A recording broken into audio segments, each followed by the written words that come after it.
Here we go. Welcome to Indiana Sports Beat Radio, presented by Endeavor Hospitality Group and Andy Moore Honda of Bloomington. Looks over the middle, second guesses, fires, throws. Does he make the catch in the end zone? Yes! Touchdown! Oladipo to win it. Another one! He got Another it! one! Another one! Huge hole! He's at the 30! He's gonna go! 10, 5, touchdown! Jonathan Taylor! Galloway finds Rob Finney, who fires the three, and he hit it! Now, from the Golf Club at Eagle Point Studios, here's your host, Jim Coyle. Hello and happy Friday on Indiana Sports Beat. I am Dustin Schutte, filling in for Jim Coyle at the moment. I can only assume he's out perfecting his bacon that he's talked about with the black pepper in the oven, Parmesan cheese covered on top of it. So we're assuming that Jim is perfecting his bacon even more so while he gets to the studio. Happy Friday, closing out your week here on Indiana Sports Beat and filling in. We've got two filler inners today. Myself for Jim at the moment. We do expect Jim to be here at some point. And then we got producer RC filling in for John, the producer. But now filling in for Dustin, who's filling in for Jim. It's all coming full circle, man. By the way, every time I see your name, and I got to know if this was something that happened in like elementary school, middle school, high school. Like I just want to say RC Cola. Is that a common thing for you? It happened, yeah, my whole life. My dad, I'm not a junior, but my dad's also named Robert. So my mom, I guess, wanted to call me RC. They didn't like Bobby or Robbie my dad goes by Bob, so I guess they want two Bobbies. But yeah, it got to the point. I'm a teacher now, but I hated the first day of school every year because I'd always have to explain my name. You know, they'd be like Robert, and I'd have to be like, no, that's not what I go by. And then every time the teacher would always make a wisecrack, like, you know what, RC Cola, you know, and that's fine. But it was just like every year. So by the time I got to college, I started flipping it on the teacher. That is the first time someone's ever said that to me. And then then usually it would flip, the class would start laughing. But so now that I'm a teacher, on the first day of school, when I'm doing the roster, I'll say, if you go by something else, believe me, no one knows your pain more than I do. So like we'll do it this one time, and I'll never call you by what you don't want to be called by again. So yeah. Yeah, I went through. I don't know that I went through that same sort of pain, but you can imagine the last name Schutte and the way it's spelled, Schutte. I mean, teachers would just stare at me and be like, all right, what do we got here? And it's shoot, shut, shuffles, shuttle. I mean, the best part about having a tricky last name for me was you could always just immediately, when a telemarketer, back in the days, you know, when you had either a rotary dial or the cord phone or even the cordless back in the day, when they would hit you up, you know, is Mr. Shuttle there? Is Mr. Shut, shoot? And you just hang up on them. So that was always a huge benefit. So I understand the pain, but every time, so I apologize that I add to your pain and give you those terrible memories. I bring them back, but every time I see them, like RC Cola or the RC car from Toy Story, I think about that too. So last night we had a couple Big Ten games. Penn State goes on the road, beats Ohio State 75-71. What was, I would think, a must-win game for Penn State in terms of their tournament resume. Obviously, Ohio State spiraling out of control. I don't know if Chris Holtman's on the hot seat there or not, but certainly Ohio State in some deep trouble. They're going to be interesting to see what they do in the offseason. I don't know that they're going to move on from Chris Holtman after one bad season, but I think it kind of sets the tone for heading into next season. He's got to deliver. Otherwise, then maybe Ohio State is looking for another head basketball coach. I don't know. I don't know, but judging for the situation, he did such a great job those first few years, which I argue,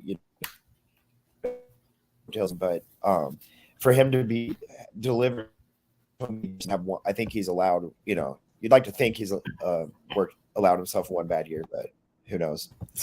You would think so.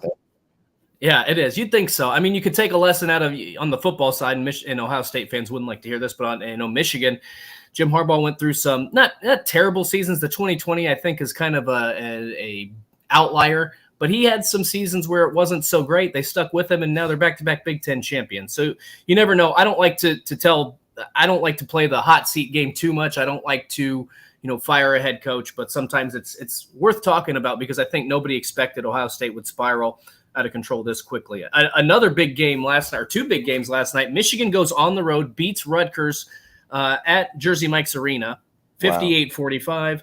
And then Illinois overcame an 18-point first half deficit to beat Northwestern at home. And that's why that's important, is it sets the stage now for Saturday night, 7:30 Mackey Arena, as if that game wasn't big enough in the state. Indiana's got a chance to sweep. Purdue's got a chance to clinch at least a share of their 25th Big Ten regular season championship. So, look, that game was going to be on a different planet anyway. And now that you've got some real meaning behind it, watch out. I think everybody wanted to see, if Indiana could have, pulled out that win the other night against Michigan State, and they still had a crack at the Big Ten title. Obviously, everybody would have loved that opportunity. But now Indiana can play spoiler a little bit here. They can. I don't know that they'll eliminate Purdue's hopes of winning a conference championship, at least sharing it, but they can delay it. And the last time Purdue won a Big Ten title at home was against Indiana in 2017. They also won a regular season title in 2019. So, this is going to be an awesome game. I cannot wait for it. I was excited for the first one in Assembly Hall. Obviously, Indiana got the better of Purdue. Man, this one's going to be lights, camera, action. So can I ask you, what's best case scenario for Indiana then with the Big Ten standings? Like what would you like, ideally, what would you like to see happen if a Big Ten if the share of a Big Ten championship is out of the realm of possibility now? What is kind of the best case scenario for Indiana? I mean, I still think as long as you're in that top four, and Jim and I have talked about this, at length over the past couple of weeks, I think as long as you can secure a double bye. Now, you'd like to get that number 2 or number 3 seed, and with Northwestern losing, that obviously benefits Indiana a great deal. But if you can secure one of those top 4 seeds and get the double bye, you're going to probably be in one of the best positions to win the Big Ten tournament that you've ever been in. Because of how they're playing, because of Trace Jackson, they would have – I don't know how the dates work out. I don't know how many days exactly they would have, but you're talking about potentially having a full week to rest, to get healthy, because these guys have had to log a lot of minutes, especially with Xavier Johnson. They've had to have Trace Jackson Davis on the floor. Race Thompson has been in and out battling some things, throughout the season.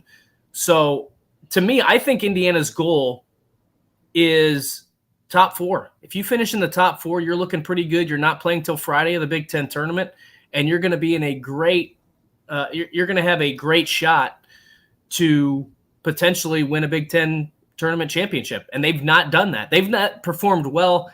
They've been to the championship game once, and last year they got beat on a Hail Mary shot by Jordan Bohannon. I know that's happened a few times to them in the Big Ten tournament, but I think if you can get that double bye, I don't know where they're going to finish. It's a log jam, right? 2 through whatever it is, 9, 10. It's an absolute log jam. But get one of those top 4 spots, secure that double bye. I think you're in pretty good shape. And I also think this too. If you can, what a momentum builder it would be, whether Purdue goes on to claim a share of the Big Ten regular season title or not, or if they win it outright, whatever the case might be.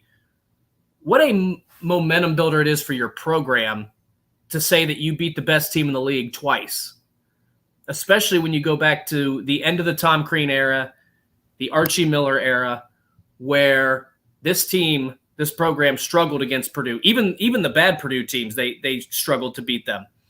Going through a run of losing 9 straight. If you're able to sweep Purdue, who has been ranked number 1 6 or 7 weeks this season, and they are probably going to win at least a share of the Big Ten because they got Wisconsin and Illinois left, one of those at home. So, that helps in terms of recruiting. That would obviously help potentially Indiana's tournament seeding. Maybe you get up as high as into that 3 or 4 range. Some people have them slotted as a 5. I think Mike DeCourcy, friend of the show, has them slotted in that 5 seed. So there's still a lot to play for. I mean, top 4 seed in the Big Ten tournament, a chance to sweep your rival, get a win at Mackey Arena. All that stuff would be huge, not just in the short term for Indiana, but then in the long term. So I know there were a lot of eyeballs on that game, Northwestern and Illinois last night. It looked like Northwestern was going to run Illinois out of their own gym. Boo Buie, I think, had 21 points at half, and Illinois had 19, if I remember right. So by himself, Boo Buie was outscoring Illinois by 2 points at the half, and then just a miraculous comeback there, or an epic collapse, however you want to look at that, for that game. But it sets the stage for a really good, fun, entertaining game Saturday night at Mackey Arena.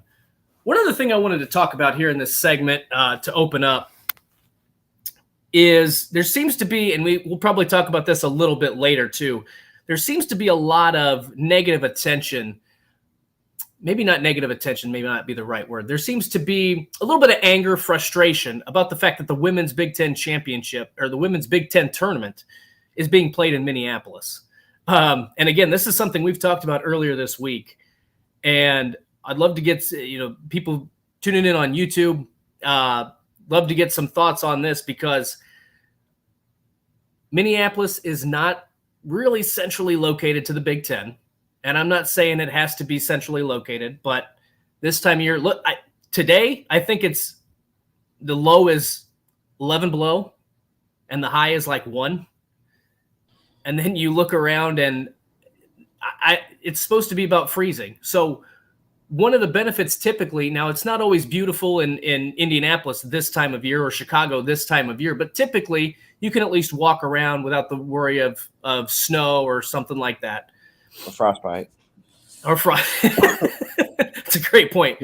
Walking around with frostbite, yeah. You got to have those gloves with the fingers cut out of them so you can still touch your iPhone. Right? Or they make those gloves with the specific fingertips now, don't they? Yeah. Yeah, so you'll be seeing a lot of people walk around with that in Minneapolis. But I think the bigger issue, and you can't really predict this type of thing, right? Women's basketball in the Big Ten this year seemed to gain a ton of momentum. When you talk about Iowa and having Caitlin Clark, arguably the best player in women's college basketball. Indiana having only 1 loss this season. And potentially a Final Four contender and a national championship contender. And to me, having it in Minneapolis, you got Maryland, Michigan, Ohio State, so many great teams. Having that tournament in Minneapolis this season, as we welcome in the regular host, Jim Coyle. You're going to start off my day talking about Minneapolis. Why it's in Minneapolis. Are you serious? Yes. Are you serious? Hey, you know what? I had to get the frustration out early. It really, it's sad. It sucks, to be honest with you. And it's nothing against the people of Minneapolis. It's just that's not a place to hold a tournament. Right. That's not a place to hold a tournament in March. Let's see. As Pete points out, this is perfect. Who is a resident of Minneapolis, St. Paul? Come on, God's country. It's 15 degrees. 15 inches of snow in the last 48 hours. And it's -9 right now. Yes, right. That's a great place. You know what? Why don't we have the tournament there? And let me show you how popular it is. Again, just go back to Big Ten's basketball media days. Yep. A major event. Always a major event. Indiana has by far the largest media contingent of any team in the Big Ten. I think that you probably know that is, they have a media school first and foremost, but the basketball, it's been there. This past fall, basketball media days were held in Minneapolis.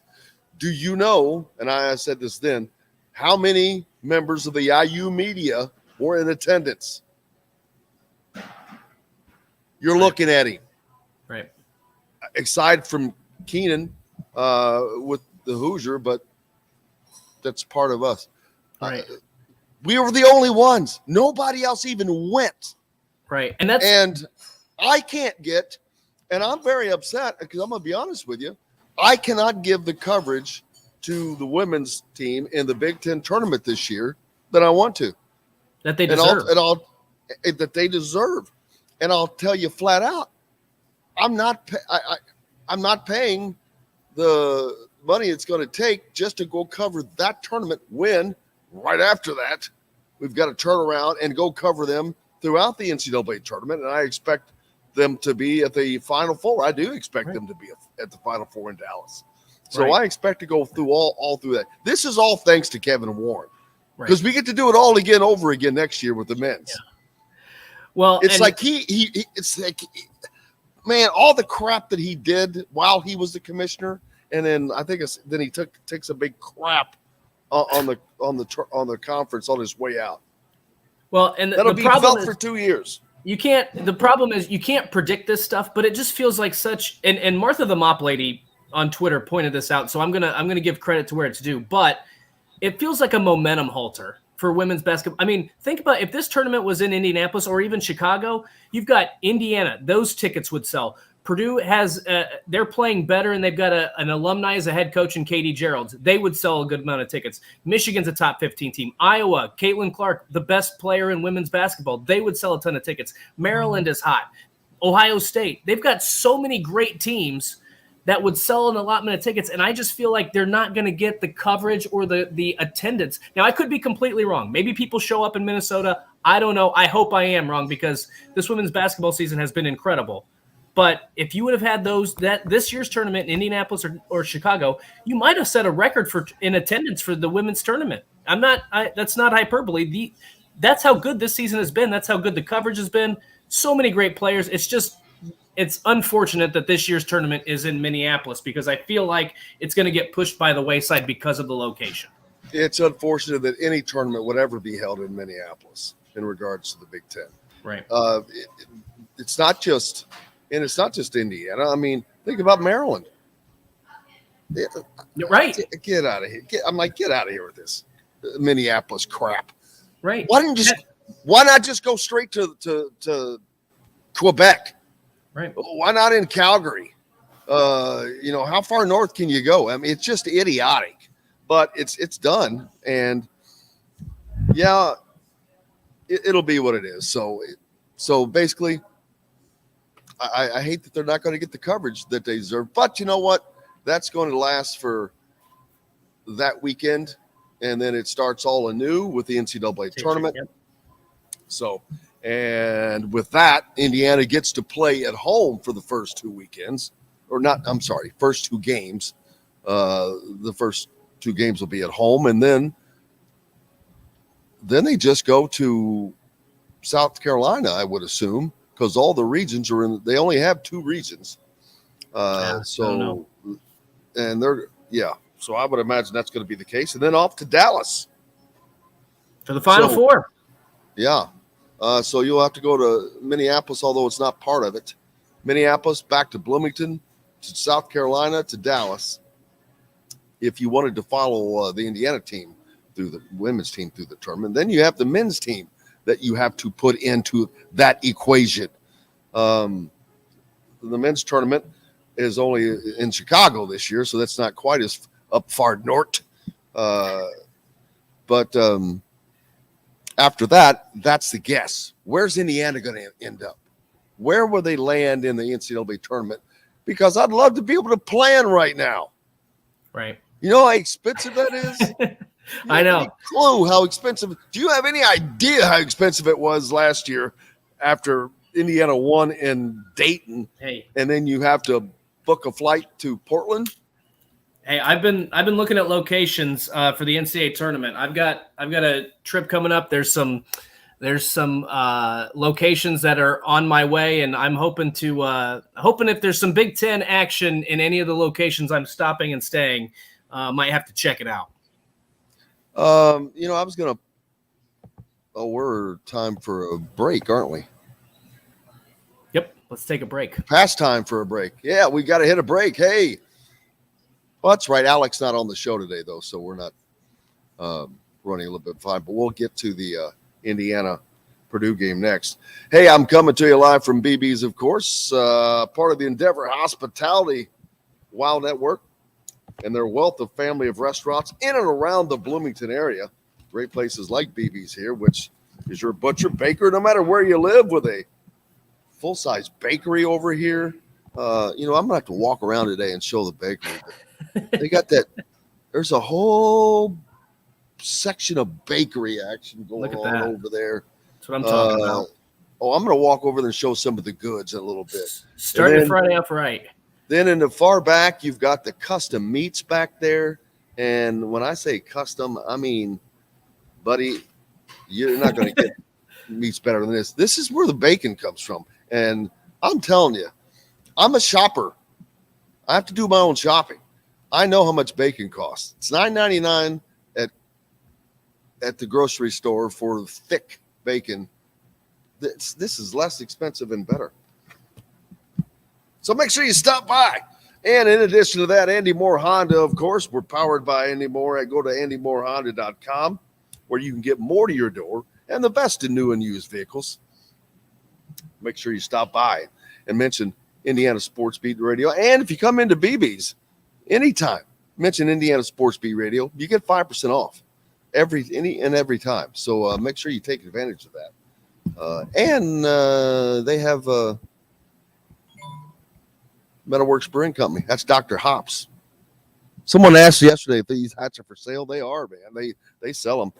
What a cool logo that is it not? I don't know if you can see that. Dustin. It's an awesome logo. I need to get one of them. All righty. We got lots more coming up here on Indiana Sports Beat Radio. It's we'll call it game day. It's not, but it's the last one before the game day. Jim Coyle with you, Dustin Schutte. Back with more right after this.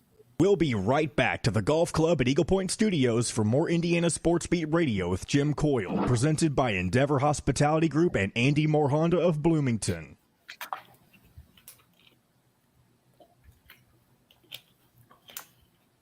Boy, we nailed that first segment.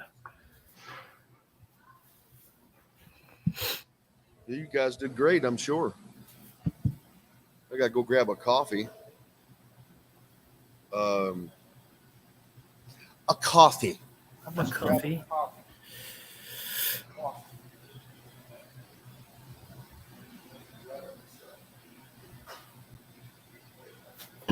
You go through some of the comments.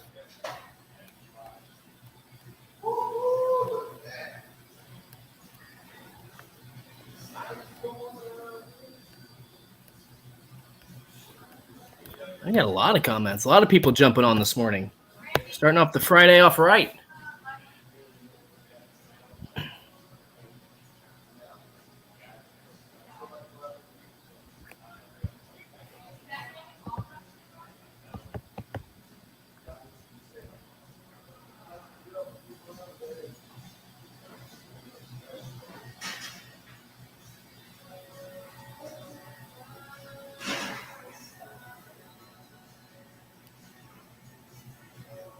Yep. Pete says Miles Turner dropped 40, but the Pacers still come up short. Yep. They been playing. They played well last night, but that was a heck of a game. I don't know. I'm not. It's as long as they play well, I'm fired up about it. It's not the end of the world if they lose. You don't expect them to win a lot. Michael, doing well. How are you? Meant to tell you I love that shirt. Yeah.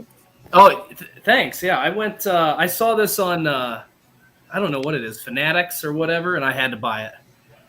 I haven't seen a shirt with this logo on it, so when I saw it, I bought my students NBA stickers, and I had to snag the Pacers one out of the stack. Absolutely. Heck yeah, you did. Yeah, I'm out here in LA. None of them are Pacers fans. That's true. Yeah, you're pretty safe with that one. Hey, but they're so nice. They know they don't even like they don't follow college basketball. Interestingly enough, most of them follow NBA. But it's funny they sympathetically root for the Hoosiers for me. They wrote me a note a couple weeks ago, put "Go Hoosiers" on it. So really? That's awesome. They've been paying attention. They said they've been tuning into the games they catch on ESPN. So I do have a little cool Hoosier following at that school. So that's good. That's awesome. That's cool, especially since it's not in the area. You should have them watch this show when you're producing. Oh, there you go. I could show them clips from the beginning today. because then you could introduce this to a whole new market. You're right. LA, Hey, baby. We're on in Chicago. Let's move it to LA. Let's do it. You got someone out here. Let's go. But when you guys are ready, baby. I am too. I'll keep spreading the word. We'll go live in 5, 4, 3.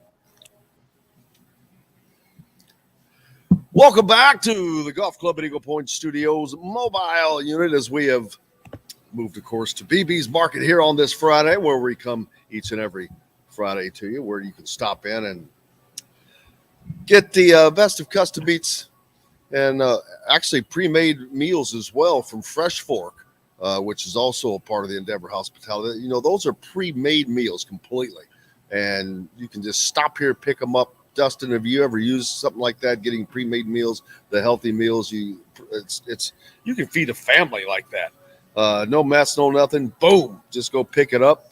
BB's is one of the places you can pick up the Fresh Fork.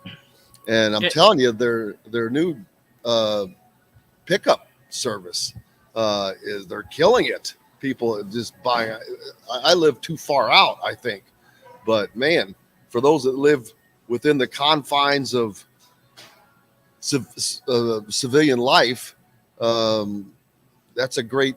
Yeah, see, that's the only bad thing about living what I call out in the country is you're not getting any service. You're not getting any kind of food or pizza, or you're out. You're out. You're cut out. Yep. I feel you on that one. I grew up living in the country as a kid, and the you know what the worst part was about being a kid is that the bus would come at like 6:30, and you had to be on that dang thing for like an hour and a half. It was every dark. day. It was dark. Dark. It was dark and cold, and the heaters on those buses don't work very well. In the summertime, at least you can put the windows down, so you're good there. It's so funny. That's one thing that virtually everybody has a memory of, riding the school bus. And I never thought about that until now. It doesn't matter how old you are. At least by now, I think everyone has ridden a school bus. I would hope so. Yeah, because you'd have to go back. Yeah, everybody's ridden the school bus. So I got in a lot of trouble on the school bus, to be quite honest. I went to the principal's office a few times. Not me, baby. I mean, I got in trouble other times, but it was not on the school bus. I was too tired. It was too. I was like, man, I never rode it home because of always playing sports. So I didn't have to worry about that. But riding it to school was the worst because first of all, I had to walk to the place where the school bus was to get onto the school bus, uphill both ways. One of my friends, here's a funny school bus story. One of my friends and I, when we were, I don't know, in like 4th, 5th, 6th grade, we started our own quote unquote business. We would take our Christmas candy, Easter candy, Valentine's, whatever it was, and we would sell it to kids on the bus for 25 cents, 50 cents, $1. And we would rack up. I mean, we would probably end up with $15 to $20, which when you're that age is a lot. And at our school on Friday, I think it was on Fridays during the second recess, you could get a pop or a can of juice or whatever it was back in the day. So we would a soda. I use the word a Coke. I use the words interchangeably. See, I wonder what is it that they called it?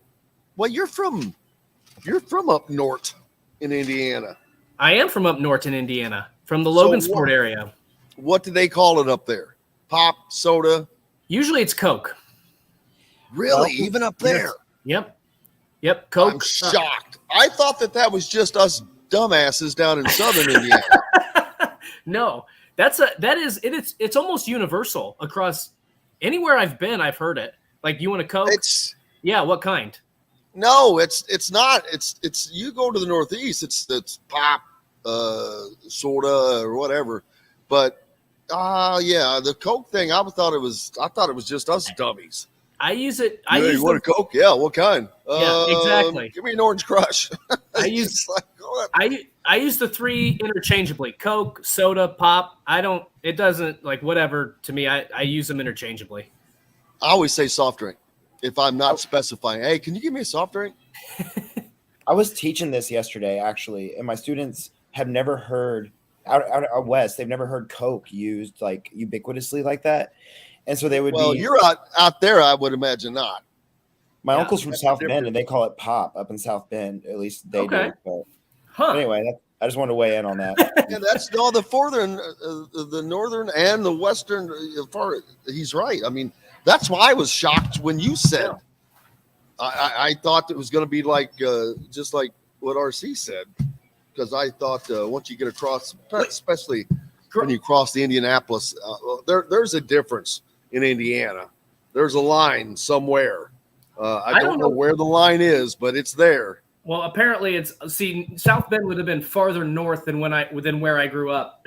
Excuse me, but growing up in my house, we called everything Coke. And now, since I've ventured out, moved, I will use soda, pop, Coke, whatever my mood is. It's I mean, this is going to be. We should have a poll. 5 Left says we would have looked at Dustin like he was crazy if he referred to all pop as Coke. No, see, that's I disagree with that, because that's what I was surprised, only because I thought it was just us. Cola. Justin says cola. Liter of cola. That's from Super Troopers. That's a quote from Super Troopers. Called it pop. I mean, Coke down here in Evansville. In Mitchell, Indiana, we call it pop. What a great debate we've got going on here. Just because I decided to call it pop. I mean, it is because there's so many people listening as well from so many different places, not just in Indiana. So yeah, I'm curious, but a lot of the people grew up in Indiana that are listening. So, but it is, it's the difference, man. There's always one time I did that. It was at band camp. Yep. It was at a Checker. I think it was Checkers. I think we were far enough south that it was a Checkers. And I said, I'll have a Coke, implying I wanted Coca-Cola. And the cashier asked what kind. And I was like, Coca-Cola. I feel like if you're working at a restaurant of any kind, you should probably. I mean, I guess maybe she knew that. Who knows what we want here? I don't know. Who knows? That brings up another. You said Checkers, right? Checkers, yeah, not a Rallies. For those who don't know, Rallies and Checkers are basically the same thing. Well, they are. Checkers purchased Rallies because back then I was working for the advertising agency out of New York that was handling Rallies. And then Checkers purchased them. But it's still called Rallies up in Indiana, right? Oh, yeah. Okay. There's one right here in Bloomington. Okay, yeah. Oh, yeah. I've been to many, many, many Rallies restaurants around the country, trust me. And another debate, we could go all day. Arnie's and Pizza King, except for I hate that debate, number one, because while Arnie's is the king, I love it. They will not service Bloomington. Because they are a West Lafayette-based restaurant. Right. So, well, give them one of those. So it aggravates me because I like Arnie's. I'm a fan of Arnie's, and I'm like, why would you not? Do away with business. Add another city. Yeah. But anyway, you got the Arnie's Pizza King debate, and then that's the White Castle's crystals. Not even comparison. I've never had only comparison is their little square. That's it. I have never had Crystal. I've had White Castle, but it's been ages ago, and I have no intention to eat either. Maybe again. That's probably enough food talk. We're also want to know, why is Indiana having problems dribbling the basketball at times this season? Oh, I don't think they have problems dribbling it. I think you just have people that have the ball in their hands for an extended period of time that are not, let's say Trace Jackson Davis, for example. That's not a guy you want handling the ball. He needs to catch the ball and make his move, no matter whatever that is. Right. That's the one knock on him is he has a lot of turnovers if he tries to handle the ball. But losing Xavier Johnson, losing your point, and shifting everything. That Jordan Geronimo, not a great ball handler. It's just you don't have a lot of great ball handlers there. Pete said, getting back to the argument for Minneapolis, in all fairness, has said they've had successful Super Bowl in the winter inside NCAA round successfully, but I do agree with yes. It makes that's the whole point. It's not as much as it's not the city. This is not a crack on Minneapolis as a city. It is the location and the ridiculousness of that location for a conference that has worked so hard to gain the Washington TV markets. You already had the Philadelphia, but you've got those TV markets. You gained the New York City TV market. You have the Detroit TV markets, Chicago, Indianapolis, places like that. None of them. And guess what? Minneapolis is what? North of every bit of that. Right. None of that. It's just there's nothing that you can ever tell me that will make sense for that move other than this was a personal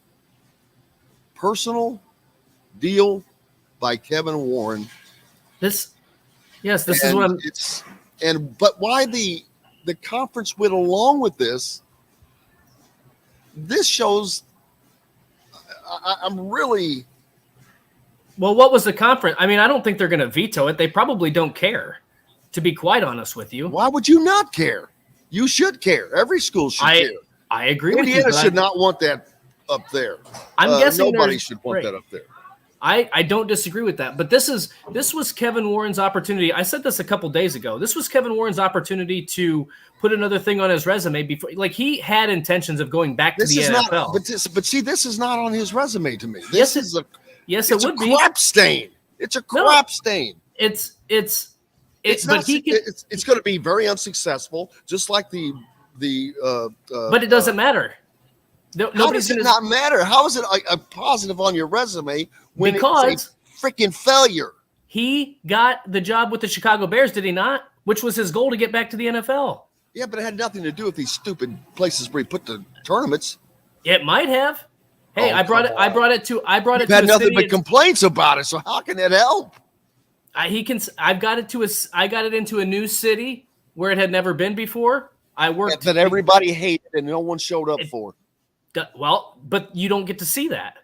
Nobody saw that. I mean, you saw media days. They saw it in media days. Yeah, they saw it in media days. Yeah, I agree with that. But basically he cashed in before they saw the results of it. So it's still for at the time, it's still a resume. I disagree. All the complaints about him, it started way before that. Well, it did start. Complaints about him have started for 2 years. Right. Nobody. Find me a glowing review of him from anybody, anywhere, at any time in this period. So I disagree. I think that, but this shows you why organizations they hire people. Then you're like, really? Like the Big Ten, for example, and hiring Larry Strotto. What a joke that is. I mean, what a joke. I mean, I'm not kidding. That is a joke. You're hiring somebody to be in a position to make calls of fairness. Right. Unbiased. Based on his past. And this is a guy who was fired by a city for being basically a racist, for doing the exact opposite, for giving opportunities, for blocking people because of their race. This is a guy who is going to make fair calls in basketball? No. Not only that, he's horrible. So now he's a horrible racist. I don't know which is worse. I think this being the horrible official is worse than being the racist. I'm talking about affecting what? When it comes to affecting what he does. When it comes to the calls and stuff, I think that him being terrible far exceeds anything else, because his ineptitude in his job far exceeds any choices that he's made. I don't know of, so I'm not going to speak on this because I have not read the story. I don't know the allegations or anything. He's not a good official. That's all I'm going to say. I don't know anything else about it. Point being is that here's the other thing that I'm going to switch topics here. Do we need to take a break, RC? I'm going to switch topics here, and I think we do need to take a break. So we'll take a quick break, and we'll come back with more here on Indiana Sports Beat. Perfect. Brought to you by our good friends from Goteen, where you can pick up right here at BB's. But Goteen Bites, for those you on the go, your kids, your team, it's hard to find fresh, tasty food, convenient to eat on the fly. Goteen Bites contain high-quality protein powder. Tastes great, no mess. Bunch of different flavors. As a matter of fact, they're right behind me. What do I grab here? That's unicorn. This is salted caramel snickerdoodle. This is vanilla latte. So, yeah, you can get them right here. They're very popular. Back with more Indiana Sports Beat Radio right after this. We'll be right back to the Golf Club at Eagle Point Studios for more Indiana Sports Beat Radio with Jim Coyle, presented by Endeavor Hospitality Group and Andy Moore Honda of Bloomington. Michael asks, why RC, how are you doing? And why are you not in school? Because it's 5:30 or 6, whatever time it is. He's going to school. Don't you worry. Yeah, I'm out west, out on LA time, so it's nice and breezy. Nice and breezy. I like that shirt too. There's actually a winter storm going on out here, and get this, the first one since 1989, and that's the year I was born. So I'm pretty sure I brought it out here with me. I got hailed on. I walk home from work because usually, it's 70 and sunny, but I got hailed on the walk home yesterday. Oh man, that's terrible. Yeah, so I don't have to be at school until 7:45 my time. I got an hour and a half to party with these guys. There we go. We try to keep it lively up in here. That's for sure. No slowing Jim down. No, there's not.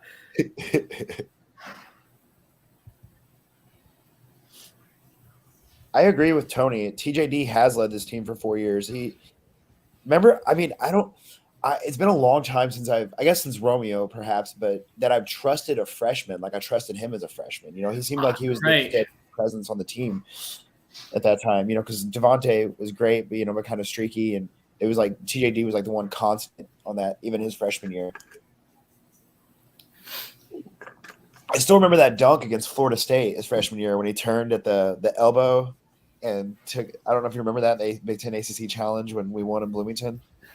What was that? Well, sorry, I missed the first part. What'd you say? I was talking about TJD's first ACC Big Ten challenge when it was against Florida State in Bloomington, and he did that spin move at the left elbow, and then just took it in and dunked. But it was like one of the first tremendous plays I remember seeing from him, and I was like, okay, kid, he's gonna be special.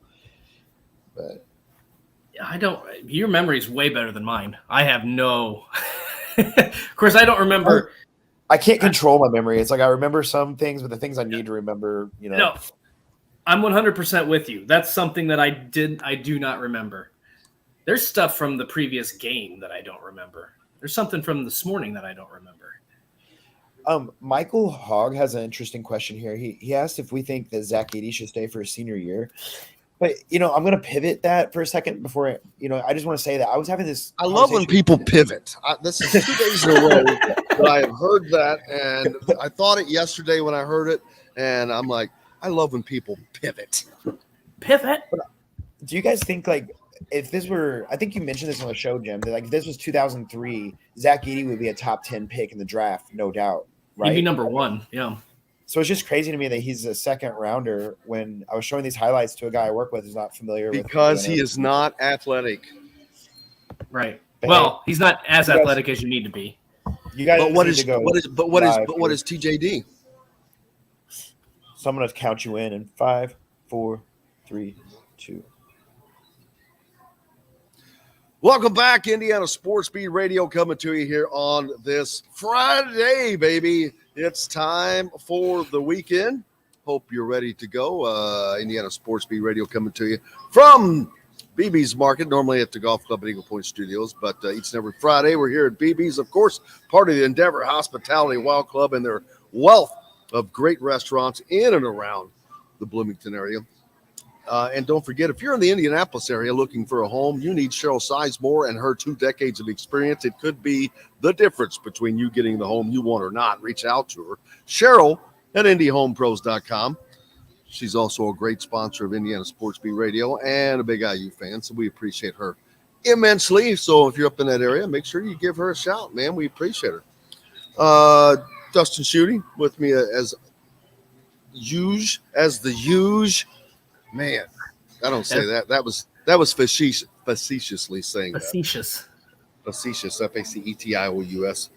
I have a habit. Whenever I use the word facetious, I have to spell it afterwards. I like it.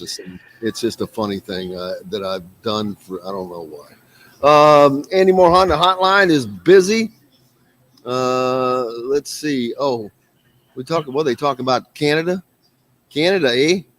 There you go. Windsor, much closer. Yeah, Windsor's a lot more fun. Should have had the tournament in Windsor. Right across from Detroit. Easier to get to. Windsor, Ontario. That is no joke. Windsor, Ontario would have been easier to get to than Minneapolis. Other than Windsor, you need a passport. Ontario, Canada would have Right. been easier to get to for the Big Ten women's tournament than Minneapolis. Because if you check flights from Minneapolis right now, it's expensive. I'm sure. Flights are kind of expensive everywhere right now. But that's the thing is, you don't find out until late. So you cannot purchase travel flights. You like last year we really got hosed. I mean, Indiana played at Dayton in the play-in game, and then now you're off. I mean, literally drove from Dayton and at 2 a.m., I think, arrived at the Indianapolis airport around 6 to get on the flight to go to Portland. Yeah. That you had to purchase in between right. the night. Yeah. Which you can imagine the cost of that stuff. It's nuts. And that's another reason why what Kevin Warren has done is idiotic. Where are the most of the fans for the Big Ten Women's Tournament going to come from? They're going to come from Iowa. They're going to come from Indiana. They're going to come from Maryland. They'll come from Purdue. They'll come from Ohio State and Michigan. Right. Michigan State, probably. Guess what? None of that. Minneapolis is not even close to being within the circle of any of that. Right. And that is the ridiculousness of this. And I'd love to know what his, people ask what was Kevin Warren's thought process. There was no thought process. I don't think he ever thought about anything. I think he was a selfish person. This is his doing. Right. I mean, of all places, they've moved the tournament to Washington because it was a big TV market. They wanted to do that. They went to New York, Madison Square Garden. I didn't like that either. I loved it. The only problem was they had to change the schedule around a week and have it a week earlier. That's the only bad thing. So you can't do that. But dude, Madison Square Garden is a mecca. That was awesome. I'm not saying that that's where it should be. The Big Ten tournament belongs in Indianapolis. You want to include Chicago on that? That's fine. Right. It's centrally located. It's just not nearly as good a place to hold an event. Indianapolis is built for it. The arena is downtown. The hotels are downtown. Everything is downtown. It's easy to get to. It's inexpensive to get to. It's centrally located to everyone, and it answers. And the facilities are top notch. You've got. When I was up in Minneapolis for the media days, no one seemed to know anything. That's not surprising. That was working there. I'm like, hey, where am I supposed to set up for radio? Because before we had been doing it on the floor.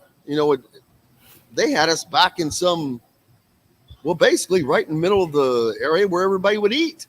Right.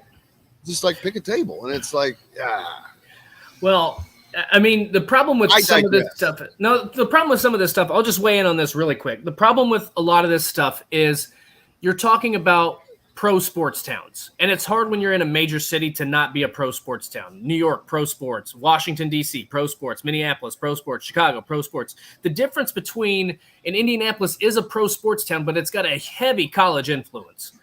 I mean, Purdue, Indiana, Butler, Notre Dame. You can throw Ball State, IUPUI. I mean, there's a lot of fans from those colleges in there, and they're accustomed. That's where the hub of the NCAA is. The difference with Chicago is at least the Big Ten network is there, so there is some sort of influence.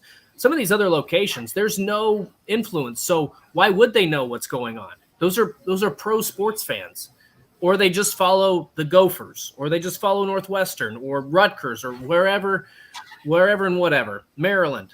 So it's not surprising to me that was the experience.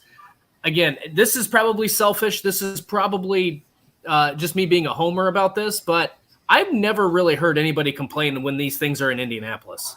As it's centrally located. That's because there's nothing to complain about. Right. It's centrally located. You can go out. You can walk. It's easy to get food and a drink in between the sessions.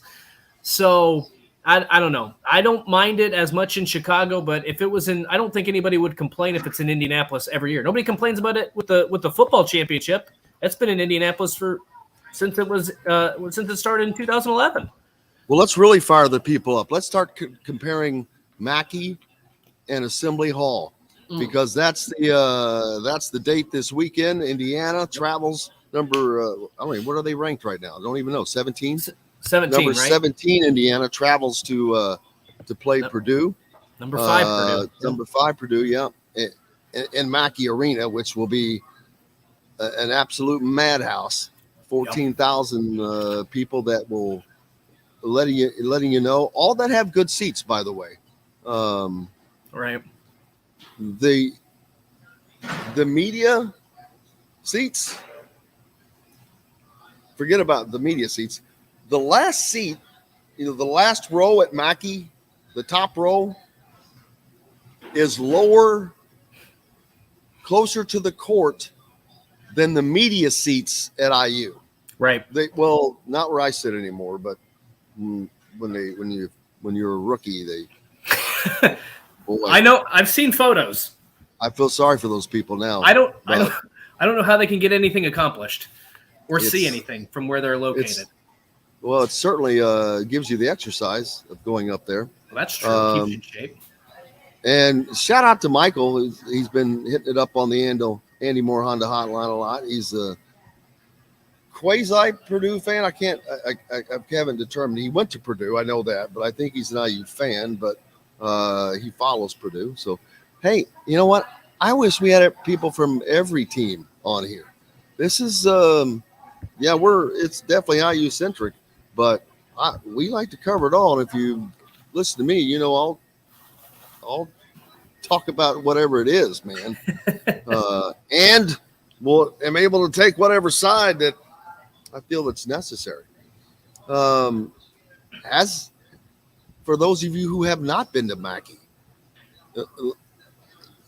talking to, other IU basketball players over the time, they from a noise standpoint, that's the equivalent of people having to play in Assembly Hall.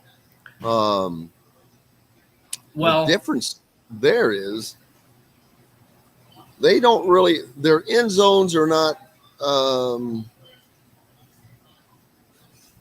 terrible because there are no people from the court up. They start probably, you could probably see them if you're shooting a free throw. You could see them at the top, but you're not going to see them down here where normally you're seeing all the people doing that. So I don't think it affects the ends as bad in that regard. So there's that. Right. They just put out, Big Ten Network just put out I think they do this every year, but they just put out the toughest arena. They polled all 14 Big Ten head coaches, which arena is the toughest to play in. 7 votes for Mackey Arena, 1 vote for Assembly Hall. I think 2 or 3 for Rutgers, and then 1 for the Breslin Center. There were a couple one-offs in there, but I mean, for the most part, it was Mackey Arena was the toughest because of the noise. But again, I go back to, this was a few months ago. The thing that Todd Leary said when he was on the show was, once you get to a certain point, the noise doesn't matter. You can't tell the difference between certain decibel levels. So if you can't hear your teammates, you can't hear your teammates. It's just, those are the 2 best arenas, in my opinion, in the Big Ten. I don't know about, I mean, I'm sure they're the loudest, but strictly in terms of I'm going to have a good seat to watch a game, Mackey Arena, for the most part, trumps Assembly Hall. You have to have good seats in Assembly Hall to be able to see the game. Otherwise, you're going to watch it on the jumbo screen there. Repeat that again. I just heard the Trump Assembly Hall, so I want to hear what it was. I said the only thing that I will say that would trump Assembly Hall undeniably would be the fact that at Mackey Arena you get a better seat to watch the game. If you are within a certain level, there are no bad seats. There are no bad seats. If you are above a certain level at Indiana, you're going to be watching that game on the Jumbotron. There are multiple bad seats. If you're in the balcony, you have a bad seat. If you are above the 45th row, you have or I forget what row it is, but you have a bad seat. Right. And there are many of those. In its heyday, Assembly Hall was without question the place. It's not in its heyday right now. There are just games where I still see the corners of the balconies not full. That didn't used to be the case. Right. When I was in school, that wasn't the case. And you didn't necessarily like being in the balcony, but you didn't care. I mean, I remember being a student. I didn't care. I was in the game. I had a ticket. I was in the game. And that's how it was. And they can get it back to that, but it's going to take a better year than this year. It's going to take sustained better years than this year. You look at teams like Kansas. Do you have any idea what Kansas lost off of their team last year that won the national championship? Yep. They lost 2 number 1 first round picks and I think 6 other players. Right. Are you kidding me?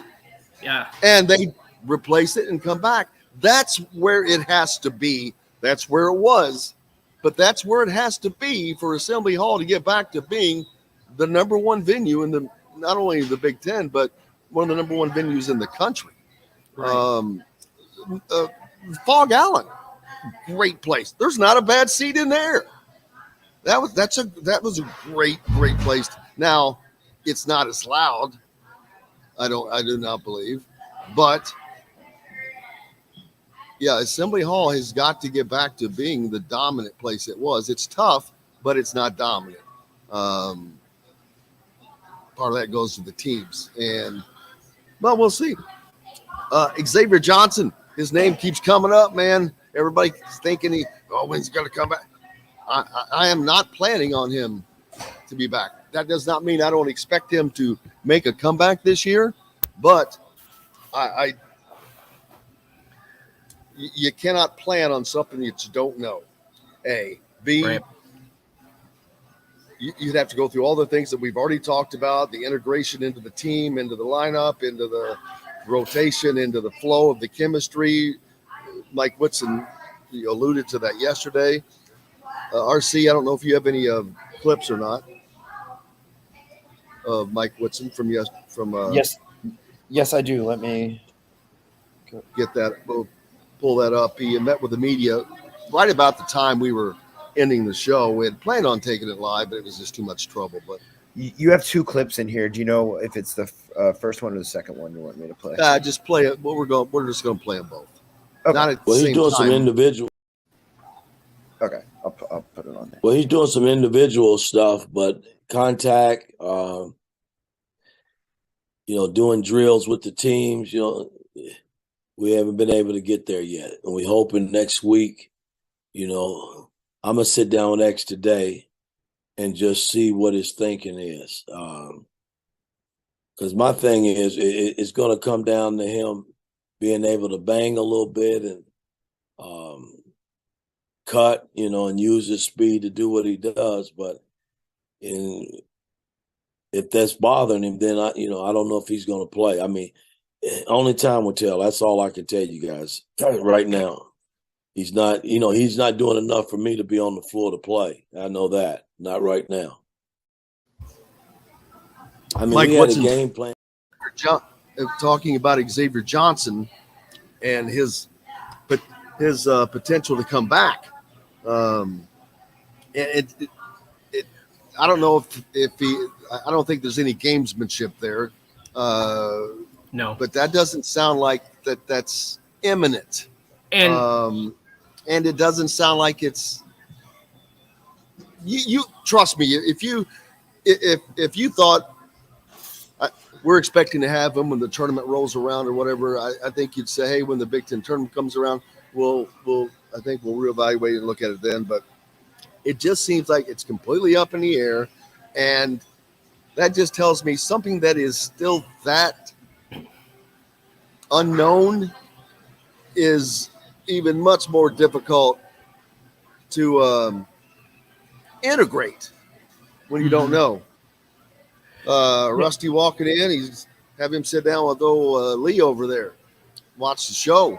But well, I think we're getting to a point I think you have what you have. I think this is the team that you're going to have. This is what you're going to use. I'm not saying he can't come back in the NCAA tournament. He can.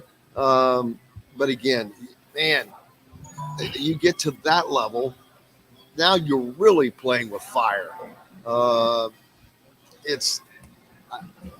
I think you've got to. I would say to plan on playing with what you got.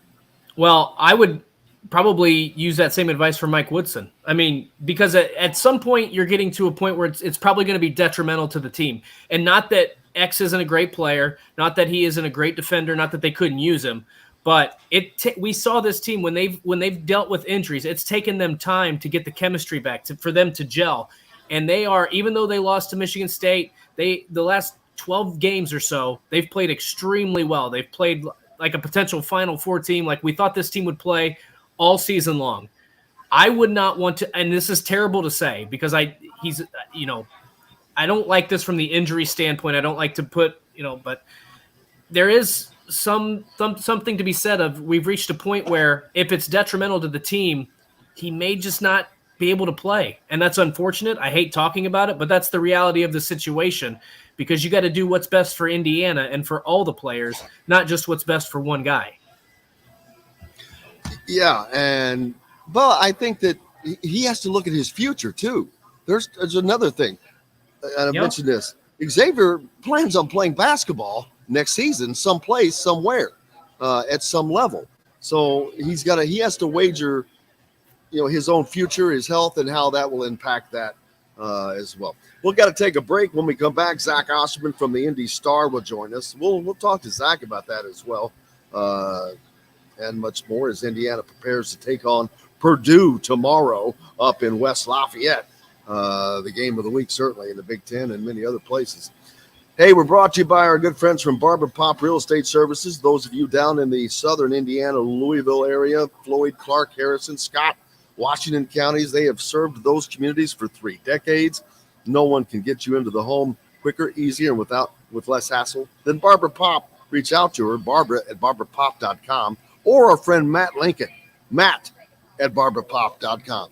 We're back with more Indiana Sports Beat Radio from BB's Market right after this.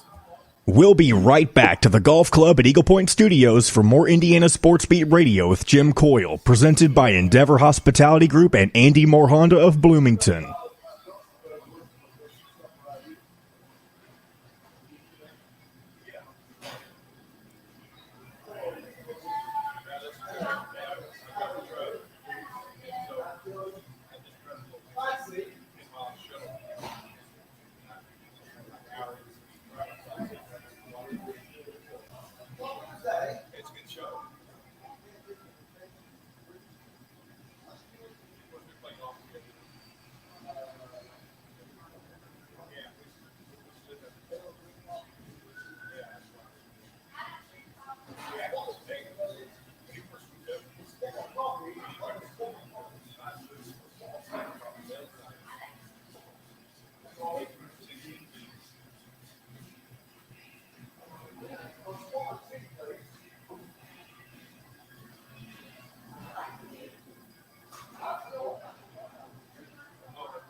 Good morning, Zach.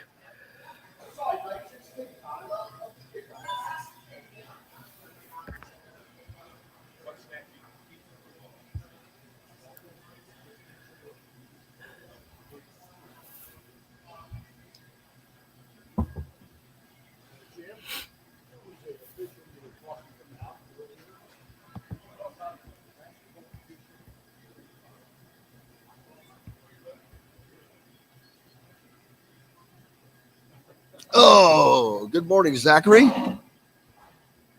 If he's there. Is he not there? There he is. When nobody was here, I stepped away to let the dog back in. No worries. I just wanted to make sure we had it. How are you doing, man? Good, you? I'm good, sir. What? Where's my glasses? What jersey is that? Atlanta United. Atlanta United. All right, guys. Are their colors gold?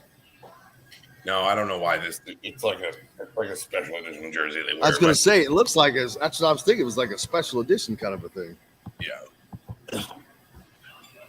You go live in 5, 4, 3, 2.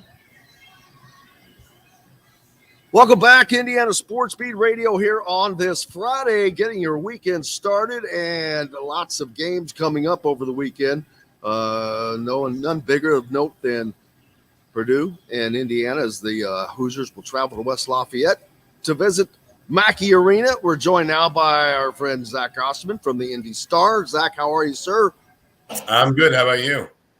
Cannot complain. Dustin Schutte with us as always as well. Big game this weekend, obviously, for a number of reasons. First and foremost, it's a Purdue-Indiana game, which that is back to having the meaning that it used to have for fans, which is good to see in and of itself. But these are not only two of the best teams in the conference.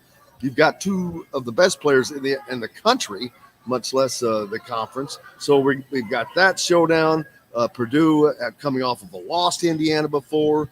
They don't necessarily need this game, but they want it badly. Indiana could certainly use it. They're not – I don't think Indiana is guaranteed that second round bye yet. even though they have 2 home games, I think that will help finish that out. But they're kind of – they put themselves in a little bit of peril of slipping off of that. No, I mean, Indiana is in a tricky-ish spot at the moment. Honestly, results yesterday probably helped because Northwestern is just sort of out ahead of the field. You probably would have preferred Northwestern beat Illinois, but you do hold the tiebreaker over Illinois. So if you get into kind of a combined – it's a head-to-head, you got the tiebreaker. If you get into a combined record situation, that's a 2-0 that you can bring into the tiebreaker. But Rutgers losing helped. Getting to play Iowa again helps.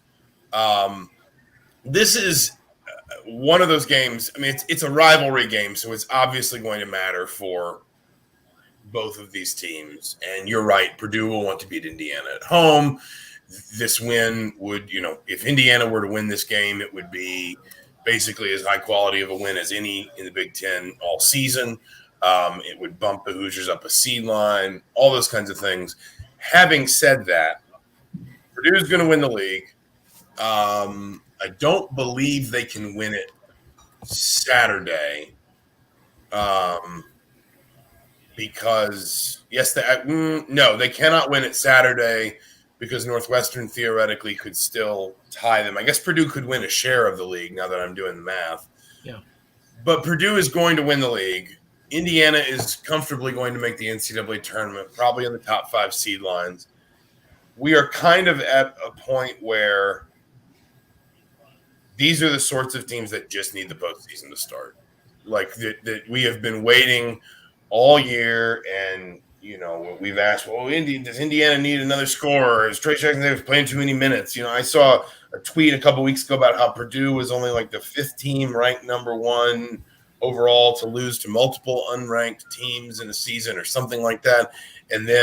And 3 of the previous 4 lost in the first round. And I remember reading that and just thinking, this isn't a statistic. This is just this is just jargon numbers. Like, we're just at that point where we need to see these teams play in postseason settings. We have been trying to analyze and predict for so long. We just need to see them in the postseason, the Big Ten tournament, and then obviously the NCAA tournament. So Saturday is a bit of it's a little bit of a, I don't know what the word would be, kind of a pressure's off game for both teams. Indiana can obviously afford to lose this game. Purdue wouldn't want to lose this game at home, but it wouldn't really affect them greatly either way. And what about mentally? That's the only thing I could see is if having swept by Indiana. And if Indiana goes up to Purdue and gets pounded, Purdue exacts its pound of flesh, and suddenly Indiana's lost 3 of 4, then that could be, that could factor into it as well. I don't know, but I just think, hopefully it just kind of leads to a good open game of basketball, because it doesn't feel like either team is in grave peril if they lose this game, I guess is my point. Right, and to me, that it's going to be interesting because over the last 10 to 12 games, we've talked about how much this Indiana team has improved, and I don't think the result at Mackey Arena is going to really change that unless they just get thumped. But at the same time, as you just mentioned, if you lose 3 out of the last 4, the narrative starts. Like, I feel like we've been on a roller coaster with this narrative with Indiana. Does it flip back the other direction? Because I think right now, the way 2 teams are playing heading into the tournament, Purdue slipped up a little bit. I feel like just a week or 2 ago, you felt more confident in Indiana's ceiling in the postseason than you did Purdue's. But boy, how quickly those things can change. I think this is a fascinating game for a lot of reasons. I don't know. It's an interesting perspective that you put out about not both teams not having pressure because they don't necessarily need to win this game. But at the same time, there's still a lot on the line there. With it being a rivalry game, I don't know. This is I'm even more excited for this second round than I was the first one, just because I think Indiana's fighting for a top 4 seed. Purdue would love to win a share of the conference title against Indiana and maintain their spot as the number 1 seed in the NCAA tournament. It's an interesting perspective on heading into this one. Yeah, I mean, to be clear, like I don't think either team is just going to throw this game away. Right. There are a variety of reasons why, both of these teams, why each of these teams, is going to want very badly to win the game. And you're right in the sense that there's plenty still on the line for, like if you're Indiana, for example, a 3 seed probably better than a 4 seed, because if you're a 4, you're basically playing a 5 in the second round that's probably more or less equal to you. That's how that tends to work out. Whereas if you're a 3, sometimes you get the 6. The 6 is more likely to be upset by the 11, at least in theory. So then sometimes you get the 11, etc. The other thing I will say too is, and you're right, that both of these teams have, faltered a little bit lately. Indiana's lost 2 of 3. Purdue hounded Ohio State last weekend, but before that had lost 3 of 4. Excuse me. We're also at the point in the calendar where it's hard to tell what is basically exposed weakness and what is just the fact that you're playing teams twice. They've got banks and banks of film on you. They've got film of you playing them. They've got film of you playing all the other people they've played. Right. Their scouting reports are more in-depth. The time on task has bred more familiarity within their roster. And again, it comes to a point where conferences just start beating up on each other in mid-late February because everybody knows everything about everybody else. A number of times you'll watch a Big Ten game this time of year and a team will call a play and the defense will just turn around and tell itself like what's about to happen because everybody recognizes it. And the thing is, that's not, obviously you don't want that, but that's not as much of a concern in the NCAA tournament because teams aren't going to have that time on task against you. And particularly if you win your first game of the weekend on a short turnaround, they're certainly not going to be able to, do that sort of in-depth breakdown and prepare for you. Tuesday's a really good example for Indiana. And obviously there were horrible exigent circumstances around the game, but Tuesday's a great example for Indiana. Trace Jackson-Davis pounded Michigan State a month ago. That was one of his best games of the season by some distance. He had 31 points. He shot 13 free throws. He had 15 rebounds, 4 assists, and 5 blocks. That was as good of a performance as he's had all season outside maybe his 1 or 2 best games. So Tom Izzo, who's maybe the best coach in the Big Ten, probably is, had a month to study Trace Jackson-Davis and figure out what he was going to do at his place. And then Indiana got up there. And again, even if, and this is a difficult thing to do, but even if we remove everything else that was going on around that game, Michigan State had lost 4 of 7. They didn't want to make it 5 of 8. If they lost that game, they'd be 16-11. And 2 of their last 3 games are on the road against Iowa and frankly, a Nebraska team that I would have no interest in playing right now if I was anybody in the Big Ten. So there's more peril than opportunity for Michigan State. They needed that game. So you have Michigan State probably playing with more urgency, certainly more emotion for everything that was going on. And Michigan State was getting its second crack at Trace Jackson-Davis, Jalen Hood-Schifino, and on and on and on. And so it also becomes a little bit this time of year, things look uglier, teams struggle a little bit more because sometimes – especially in power conferences, you are just too familiar with each other. And that's, again, where I get back to the idea that you need to get into those more unusual settings like a Big Ten tournament where it's if you win, it's, you're preparing for the opponent the next day. You don't have 2 weeks to build a game plan. And then obviously the NCAA tournament where you're playing opponents that have never seen you before. Yesterday, Mike was asked about Xavier Johnson and his potential return. We played a clip of that earlier, Zach. And my take on that is fans should just forget about Xavier Johnson. If he comes back, he comes back. But don't even let it be a part of your thinking because you've got to go forward. And with it being such unknown at this time of year, that it's not worth thinking about it because there would be a lot of things that have to go on. His integration into the rotation, how would that work? And we've seen Mike Whitson. If he thinks he can play, he can play. So he would probably start. I don't know. It doesn't matter to me. I'm just saying people are kind of getting caught up on that. And I'm like, that's just something you need to put aside and let it shake out if it shakes out. But otherwise, you're going to have to go with the team that you currently have. Yeah, and I get why it's hard for people because I think Xavier Johnson feels like the one last card this team can play.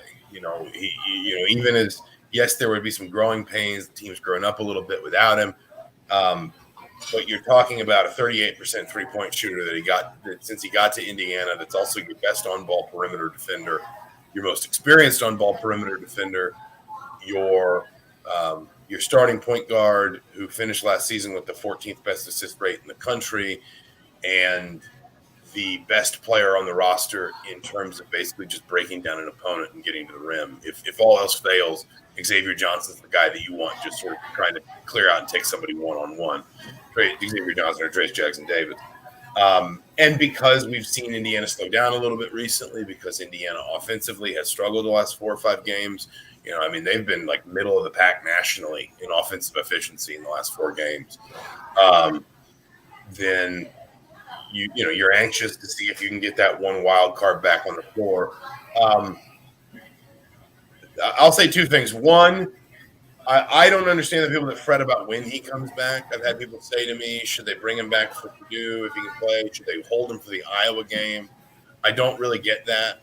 Like, just play him. He needs minutes. He needs to get back. He needs his game. If he's healthy, he needs his game legs back, and there's only one way to do that. And especially this time of year, where in all likelihood, the rest of Indiana's roster isn't practicing very much, because this is the time of year where you're tailing back practices. You're not doing 2-hour workouts, things like that very often. You're not going to be able to put him through the ringer and practice a ton. So it's going to have to happen in games. And I understand people say, well, would you rather do it at home or in a game against a worse team defensively? I don't think you can. I don't get that line of thinking. I think you just play him to get him up to speed. The other thing I would say is, Mike Woodson, you mentioned kind of what he said yesterday, and he said he made it sort of sound like, well, I'm hoping next week, and he's not close right now. I don't know. I will be completely honest. I don't have any inside information I'm hiding. I don't know what Xavier Johnson's status for Purdue is. I do know that 5 days before the Michigan State game, Mike Woodson told us he didn't think we'd see Race Thompson on the floor, quote, anytime soon. And Race Thompson played 5 minutes against Michigan State in January. So, sometimes coaches will be upfront about injuries. Sometimes Mike Woodson has. Sometimes they will say one thing one day and then show you another thing the next. I just think from Indiana's perspective, if you can get Xavier Johnson back, then when you can, he'll probably be on a minutes restriction early. I would think he won't start. I would think he'll have to come off the bench and play maybe 15, 17 minutes and then build his way up. But that is the last wrinkle you can really throw in the pot. I think if you're Indiana, you've got to do it just whenever the opportunity presents itself. Absolutely. And then getting to the game, of course, Indiana is going to have their own mental things to use as far as staying in this game. But last year, they just have to look back to last season, because I don't know if people remember, they damn near won at Purdue, and were just a Parker Stewart made 3-pointer away from that happening, which would have really shocked the basketball. But if something like that were to happen again, and it's not that Purdue is not beatable, we've seen them. Indiana has to play the type of defense that we've seen them play to do that, and they have to do it for the full game, not for the first 10 minutes. Like they played well against Michigan State in the onset, and then that went away. Against Purdue, they played tremendous defense the entire game, but they have to maintain that defensive intensity. And boy, we've seen them let perimeter shooters get away.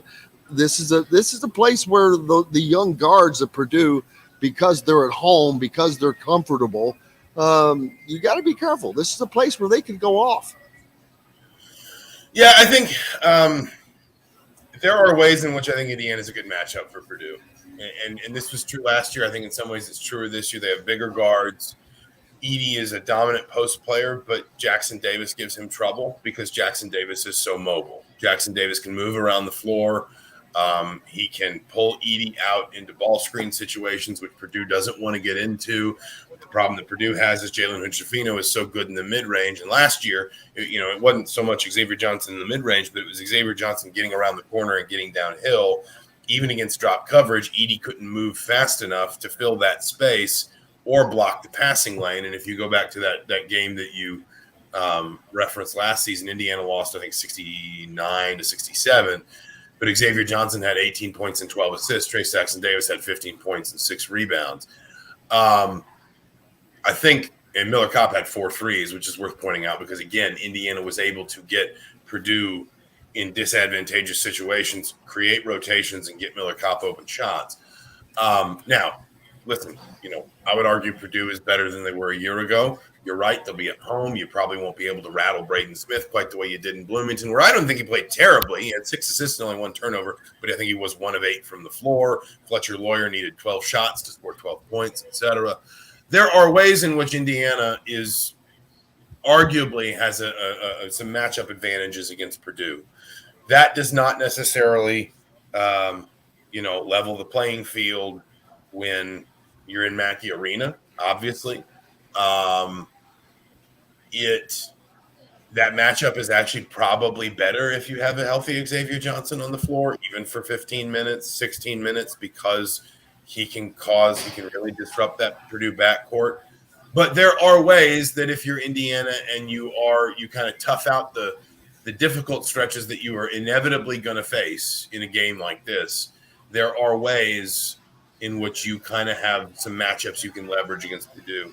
In the Michigan State game, listen, I think it's valid to point that out, maybe even to some extent that first half against Northwestern, although Northwestern,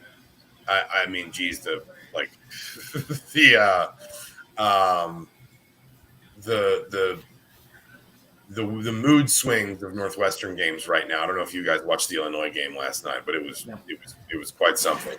That Michigan State game was, I think, the first time we've really seen Indiana's defense break down in that way over 40 minutes in a while. It was the first time since January 11th that Indiana allowed an opponent to hit double-digit threes. It was the highest points per game number Indiana had allowed since Penn State. I mean, and by some distance, I mean, like their worst single-game points per game average was 1.14 in the win over Purdue. That was 1.23. It was closer to the Penn State debacle than it was Indiana's worst defensive performance in the game since then. If you're Indiana, you have to refocus some things defensively. On the other hand, again, you were playing against a desperate Michigan State team. You were also obviously, and tragically, and this is, of course, more important than basketball, but you were playing against the emotion of a very difficult night that I think, early on, I think actually – probably that emotion overcame Michigan State a little bit. And Michigan State did not look like it knew how to sort of rise to meet that moment. The crowd in that building was very sort of uneasy. No one was quite sure how to engage with that game. And then Tyson Walker just hit a couple tough shots, a couple pretty low percentage threes, but that got the crowd going. That settled his team in. And guess what? That happens sometimes. That's just, that's just kind of how it goes when you're on the road sometimes. And I think, I said this to somebody yesterday. I said, even if you removed everything going on around the game and you simply just played that game out in reverse in Bloomington, we wouldn't have said Michigan State played horribly. How could they do that? Whatever. We would have just said Indiana needed that game. Indiana couldn't afford to lose that game, and it didn't. I think Indiana can be allowed to look at the Michigan State game and say there's some stuff we got to sharpen up here. There's some issues we're having that we got to work through.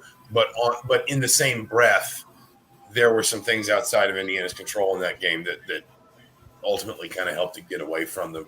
And it will be interesting. This is their last road game. It is the second year in a row, obviously, that their last road game is at Purdue. I don't believe it is Purdue's senior night.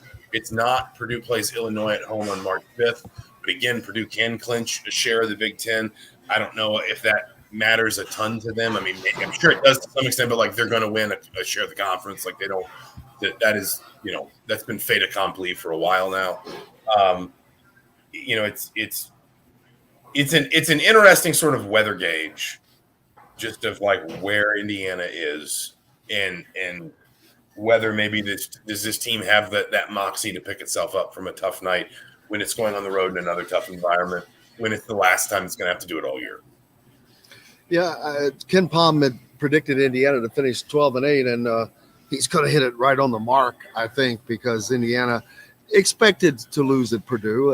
If they do, and then they win their 2 home games, they will be exactly 12-8, which that's the pickle. And ironically, of all teams, they're tied with Michigan right now in the conference. Michigan is a team that I don't see in the tournament right now, but they're they are theoretically fighting for a double bye in the Big Ten tournament. Yeah, and again, I mean, like I'm while we're doing this, I'm fiddling with this wonderful website I enjoy. It's been up Torvik? No, it's not Torvik. It's the URL is bball.notnothing.net, and basically it's a Big Ten tournament field generator. So what it does is it puts up the schedule. You select the games. You say, I think this team's going to win this game, and this team's going to, and it will calculate out the field for you and explain all the tiebreakers. And I'm just fiddling with it while we talk here, and Indiana. Yeah, because the Big Ten has presented people with and any analytics, the Big Ten has presented them with about as challenging of a situation that they can muster, because you've got so many teams that are so close to each other. I did this, I think yesterday, and I wound up with a 6-way tie for second. It's going to be difficult. Honestly, if I were an IU fan, I would not worry too much about head-to-head tiebreakers right now. Basically win out at home, get to 12 wins. If you get to 13 at that point, I think you're pretty much guaranteed a double bye in the Big Ten tournament if you can. Oh, absolutely. If you can beat Purdue, Iowa, and Michigan.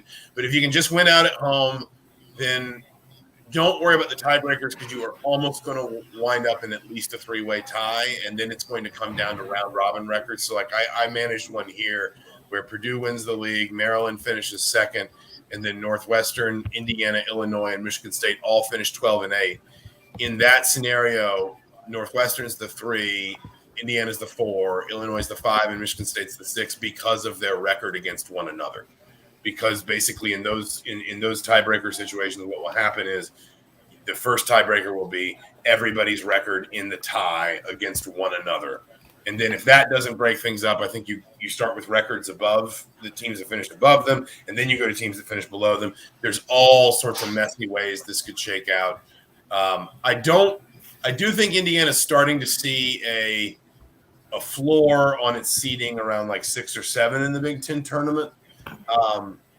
And listen, I don't know if there's more advantage in from an NCAA tournament perspective, and maybe getting a Thursday game, winning that game, losing on Friday, getting some time off, a quad 1 win on your resume, and go home. But don't worry, I don't think about the tiebreakers, because they're so convoluted. The other piece of this too is Michigan State may not play that Minnesota game. It's looking more and more like there is just not a gap in the schedule for Michigan State to play that Minnesota game. And Michigan State is one of the teams, if you look at what Michigan State's got left, they are 11-8 in conference, and they've got Iowa away, Nebraska away, and Ohio State at home. So you would predict them to – they're 9-7 in conference. You would imagine they will get to at least 11 wins, though both of those road games could be tricky. That Minnesota game's a banker. I mean, that Minnesota game is one they should win easily, but it's looking like it may not happen. So you may wind up in a situation too where, I just ran another one of these simulations. Indiana finishes 4th because Michigan State finishes 11-8, not 12-8. So there are still so many moving parts to all this that if you're an Indiana fan, other than the people who are worried about when they need to get to Chicago to go to the games, just basically cheer for your team to win out at home and let the rest of it settle around you. Yeah, I think the dream of seeing an IU Purdue final is most likely out the window now. I don't, unless Indiana were to knock off Purdue, I can't see them climbing up into the, they'd have to be in the third slot. Well, they could also fall down to like the 6, and then because again, like you could wind up in a 4, like even a 5-way tie for second place. And so Indiana could wind up pushed down to the 6, and like there's a lot of mathematical sort of possibilities around it. Honestly, like it'll do your head in to try and think. Oh, it's crazy.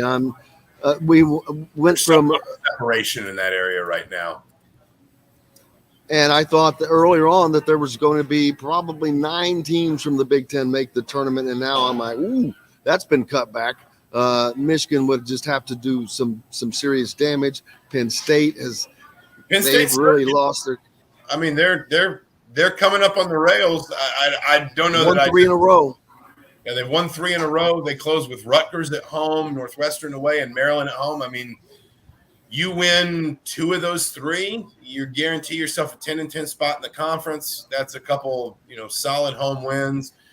Penn State's obviously paying a little bit for a couple losses to ACC teams. They don't have really anything of quality in their non-conference, and we've seen how much that we saw how much that hurt Indiana. Their best road win right now is I think Ohio State. No, they won in Illinois, in December. So they do have one pretty high quality road win, but they didn't really challenge themselves much in the non-conference. And we saw with Indiana last year, the committee does value that. But hey, never know. They've got like everybody loves the 4 factors profile for Michigan State. The 4 factors being effective field goal percentage, turnover rate, offensive rebound rate, and free throw rate.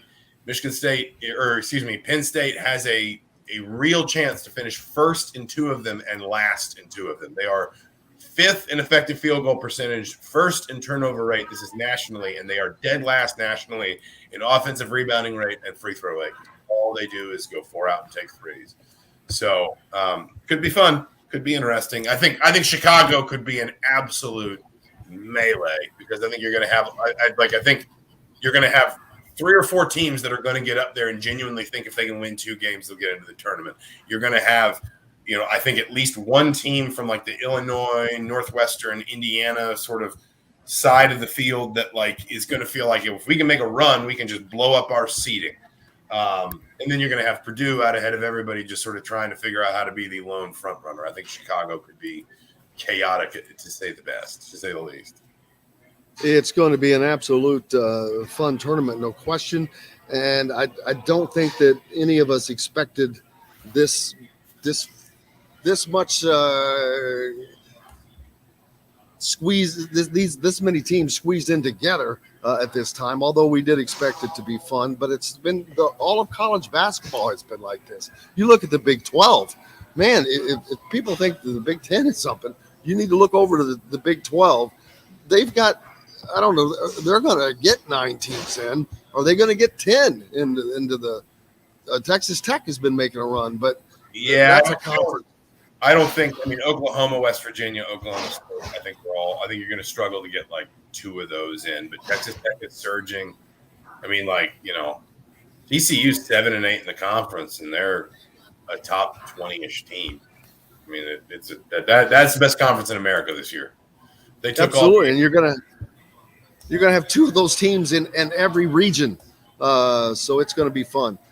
Zach, I don't have to ask you what's up next for you because I know you will be in West Lafayette to cover Indiana and Purdue tomorrow. So make sure you give Zach a follow for that. And Zach, we'll see you in West Lafayette, my man. Sounds good, sir. We'll talk to you soon.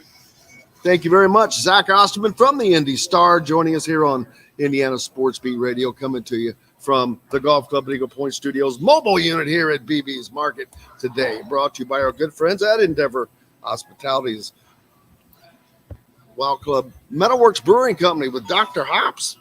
You can go straight to the source, located right off the square in Bloomington, right on 6th Street, Metalworks Brewing Company, or you can pick it up at any of the Endeavor Hospitality restaurants, including right here at BB's. We're back with more Indiana Sports Beat Radio right after this. We'll be right back to the Golf Club at Eagle Point Studios for more Indiana Sports Beat Radio with Jim Coyle, presented by Endeavor Hospitality Group and Andy Moore Honda of Bloomington.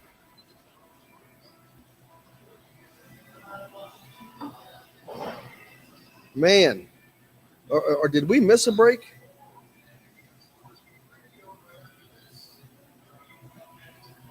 RC? We missed 2 breaks, but I'll just naturally splice them in there where I can find spots that might have natural pauses or something, and I can just splice. Okay, so that would mean I'd need to stop 6 minutes short then. Okay. Oh yeah. Do you know what I'm saying? Because the show is the show. So if you're going to add 2-3 minute commercial blocks, that's 6 minutes of time that cannot, it doesn't squeeze out. So I need to stop 6 minutes short. Okay. Correct. So I'll set an alarm. So yeah, that'll be in 10 minutes. So whenever you want to go back, I know Dustin's not there right now, but if you want to go back live anytime. I cannot believe we missed 2 breaks. I was texting. Are you not getting my text messages? Well, they don't. I can't hear them because I have earphones in, so I don't see them until it's too late. I know you don't. You generally have to. You generally have to do that. So unfortunately. But yeah, I'll just stop the show. That sucks though, because neither of those breaks that you add will I be introducing them as breaks. And that affects the radio stations because they have to add their commercials. Okay, sorry. In the past, you've gotten angry with me and booted me out before, but now I know in the future I'll just interrupt instead. So my fault on that. I texted you, but no worries. Okay, you guys go live in 5, 4, 3, 2. Welcome back, Indiana Sports Beat Radio, coming to you from the Golf Club at Eagle Point Studios mobile unit here at BB's Market, as we do each and every Friday. It smells so good. I can't wait. Oh, it's driving me insane. Lee in the audience today. Ruffalo in the audience today. Hey, some shout-outs to Lanesville and Corridon, both playing in the IHSA Women's Finals tomorrow. A couple of small schools from down in southern Indiana. I don't know. Is Joe Hinton and his wife still involved in the coaching at Lanesville? I don't know, but wherever they have gone, they have elevated those programs, and that's what happened there. So good luck to those guys and everybody else playing tomorrow. Wish I could make it over for that. Let's see. I want to make sure I didn't miss anybody on shout-outs day. What about some Schutte shout-outs? Schutte shout-outs? I mean, I don't know that this is a shout-out, but this is a huge weekend for Indiana basketball on the men's and women's side. Obviously, we know what's at stake in terms of the men's side. You have a chance to, and we talked about this in the opener, you have a chance to sweep your rival and say that, look, even though Indiana's not going to win a Big Ten title regular season this year, imagine the amount of momentum you can carry if you're able to sweep Purdue, the best team or at least has been the best team in the Big Ten up to this point, probably a number 1 seed. And something I don't know what it is off the top of my head. I don't remember the last time they swept them. I know they've won they've won the only game when they've only played one time recently. I think 2016 maybe. But that's a huge momentum boost. It will help in terms of Indiana hopefully securing a top 4 spot, the double bye in the Big Ten tournament. And then it's going to help your seeding to potentially maybe squeak into a 3 seed in the NCAA tournament. And then on the women's side, they've already locked up the outright Big Ten Women's Championship. But imagine going 2-0 against Caitlin Clark in Iowa and doing it on the road. Yes, nothing. I try not to interject anything. I try to stay as impartial as possible. But I'm going to be honest. I'd love to see Indiana go down and stick it to Caitlin Clark in Iowa. Boy, did they get absolutely embarrassed at Maryland the other night. I mean, they just got beat down, but they only dropped like 2 spots in the rankings. Right. That's aggravating as hell. I mean, how does a team lose by 28 points and you drop them 2 spots? in the top 10. Come on, man. I don't know. But that should be a fun game. It was a fun one. It was one of the better basketball games, men's or women's, we've seen this season when they played at Assembly Hall. They play on Sunday, so it'll be another fun one. The thing that the Indiana's going to have to withstand, though, is I can promise you this, because of the way that Maryland ran Iowa out of College Park. I mean, sent them packing. Iowa's going to come out fiery. So Indiana's got to be ready. They've got to be ready to weather the storm because it's going to be coming in Iowa City. Well, they need it for seeding. Sunday. They need it for seeding because their seeding is kind of taking a little bit of a blow. But the only game tonight, Seton Hall hosting number 16 Xavier. Surprised to see them playing on a Friday. But tomorrow I'll mention Texas Tech. They're hosting number 24 TCU. Creighton, number 19 Creighton travels to Villanova. Oklahoma is at number 23 Iowa State. Connecticut is at number 18 Connecticut. UConn is at St. John's. Here's a big matchup.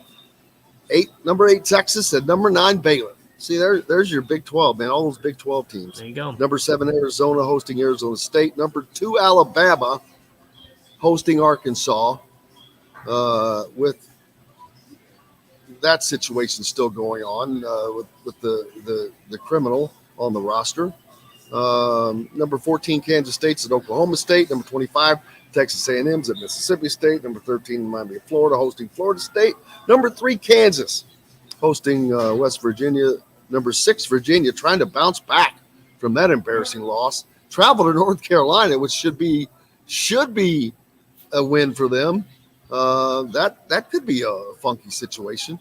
Number 11 Tennessee hosting South Carolina. Number 10 Marquette hosting DePaul. Of course, number 17 Indiana traveling to number 5 Purdue. Number 1 Houston continues their unbelievable schedule this year. They travel to East Carolina.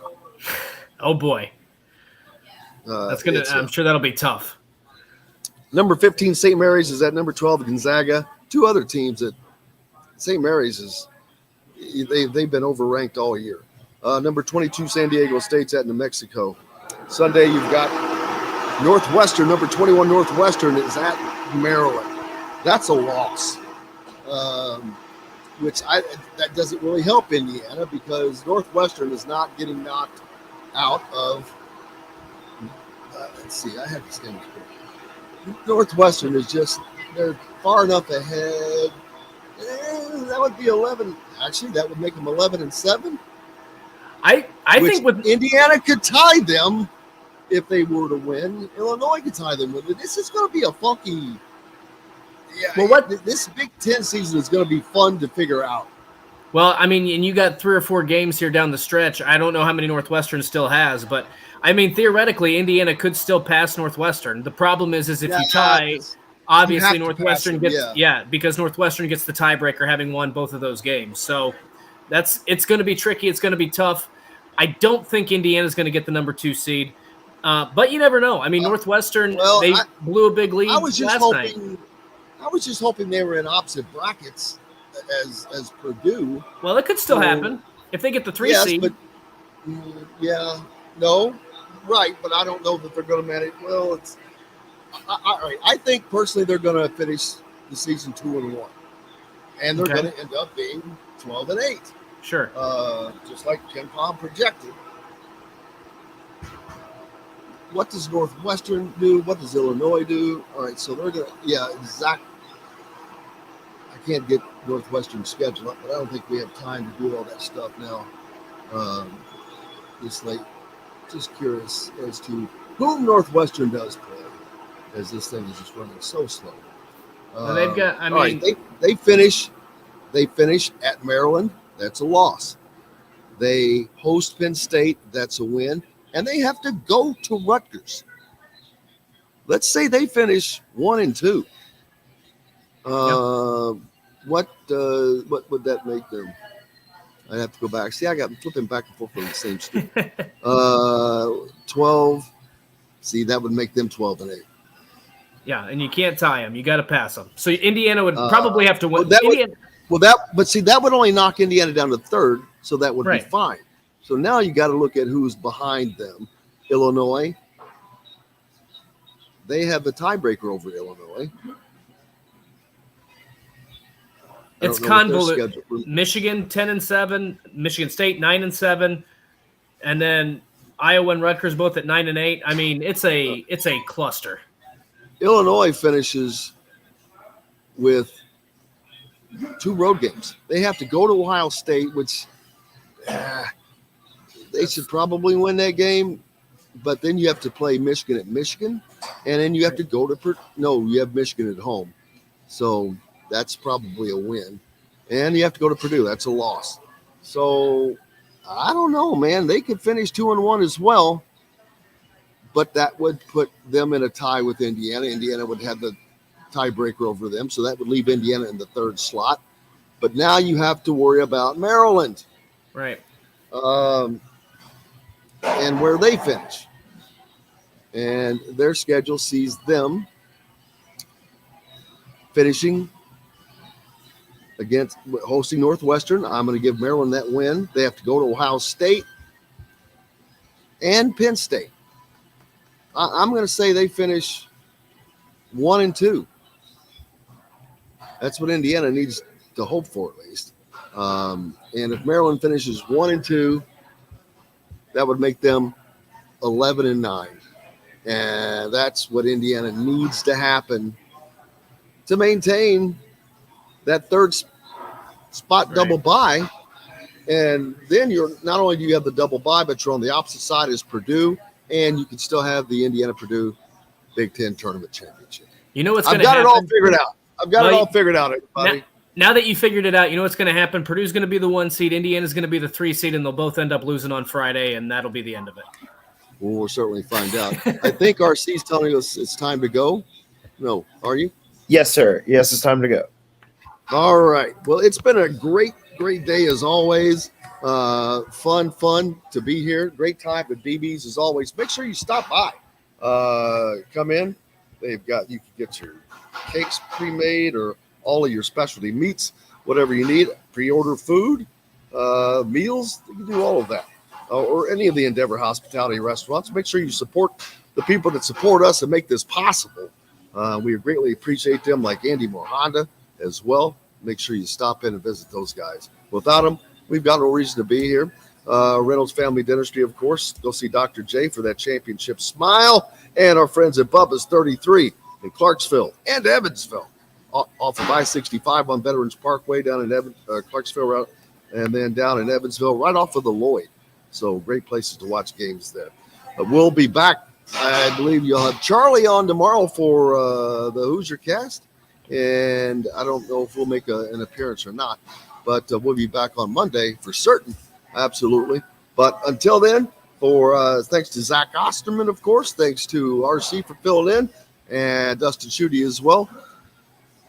Most importantly, thanks to you guys. Without you, we've got no reason to be here. I'm Jim Coyle. Until Monday, I will see you on the radio. Thanks for listening to Indiana Sports Beat Radio. Be sure to subscribe to our YouTube page for more clips and team coverage of Indiana basketball, football, and more. You can also find full episodes and tons of other content on thehoosier.com. We'll see you next time for another edition of Indiana Sports Beat Radio.